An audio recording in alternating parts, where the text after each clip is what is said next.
In this lesson, we will create eye controls. By the end of this lesson, I'll show you another way we can control the eyes that doesn't require the use of a look-at constraint. Let's go ahead and get started first because we need controls to work with. Otherwise, how will we control the eyes? Alright, so we'll go ahead and grab our upper jaw control. Let's go ahead and clone it. And we'll align this over to our left eye. Now before we do, we need to make sure we center the pivot on this object. Let's go to our hierarchy panel and choose Effect Pivot Only, Center to Object. Alright, great. Now let's use Shift A to align to the eye's nub. Alright, so once we do that, we can go to wireframe mode, and we can start to adjust the shape of this. Let's go to our vertex of object level, and we'll start to bring down our points. Start to kind of scale this in a bit in the x-axis. Okay, I think that will work out well. If you would like, you can always drop the thickness a bit more. So we might set this to about 0.1. Alright, so we know next we'll need to go ahead and clone this object. And we'll want to quick align over to the nub on the opposite side. So let's go ahead and go to shaded mode with F3 and click on that nub object. So now with both selected, let's go ahead and move them forward at a good distance. Not too far. Okay, I think that's going to work out well. So now that we have our control objects, we can basically go ahead and rename them. That's going to be NMLI01. Let's go ahead and copy that, rename the next, and before we color code them, we'll need to create their parent control. Alright, so with this one selected, we could always use it. We'll press Control V. We'll name this NMEyes01. Let's go ahead and move this up, just so it's easy to select. And we know now we'll need to center it by using position constraints. Alright, so we'll go ahead and apply one position constraint to one control with it still selected.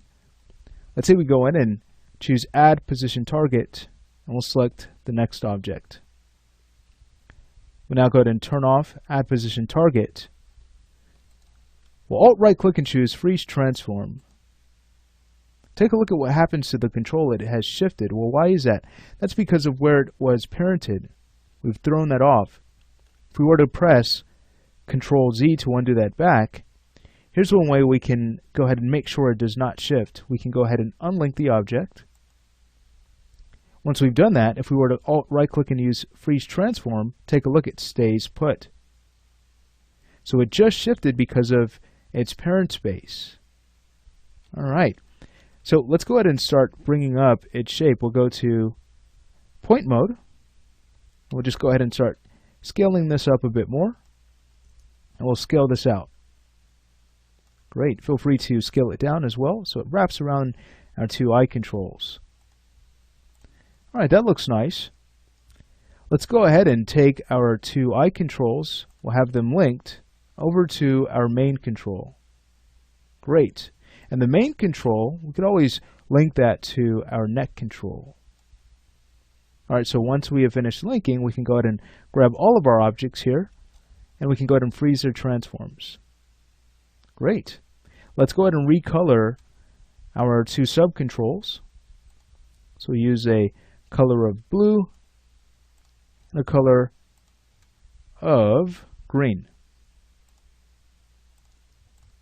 Alright, that looks nice. So we have our controls in place. If we were to check our layers, if we hide our controls layer, take a look, because we've cloned from objects that were already part of this layer, saves us some time. Thank you, 3ds Max. Alright, so how are we going to control the eyes? Well, we could always work with an IK goal. We can have that goal parented to our control object here instead of working with the look at constraint. So this is just another approach. And this is what we want to concentrate on when rigging, looking for different ways we can approach rigging certain aspects of our character. Alright, so if we were to go to Tools, Manage Layers, we can go ahead and hide our model just to make this a little bit easier on us. I'll go ahead and grab the eye bone, and we'll now go ahead and Alt-right click and grab our History Independent Solver. We could also access it from the animation menu, as we know. Let's go ahead and have it connected to our nub. And now, to make sure it's aligned to our control, we can go ahead and work with a temporary position constraint. Alright, so with the IK goal still selected, let's go ahead and Alt-right click and grab our position constraint and click on our control object. Alright, so the eye has not shifted because the control is on the same plane. It's pointed directly at the control object. Okay, great. So we no longer need that position constraint because we can link the object right to this control. So we could always go in, Alt-right click, and use Freeze Transform to go ahead and kind of clean up the object a bit. If you'd like to drop your goal size, you can do so from your motion panel. Just go ahead and scroll down until you find your display settings. Here's the goal display, so we could always go ahead and drop that a bit. I might start with about a value of 5 to see how far we get. I think that will work out much better. All right, great. So once we've managed to do that, let's go ahead and make sure it's going to be linked. So we're going to link to that control. Again, we can go ahead and freeze its transforms down. And we can have it renamed to HiIK Li01. Now here's the beautiful thing. Since we've set up an expose node, when we go ahead and start to move our control around, let's take a look. We'll bring our model back. You'll notice that the eyelids will still be driven because we're still feeding in the rotational data of that eye bone. So that expose node works wonderfully. All right, great. So I'll go ahead and use transform to 0 to bring this control back.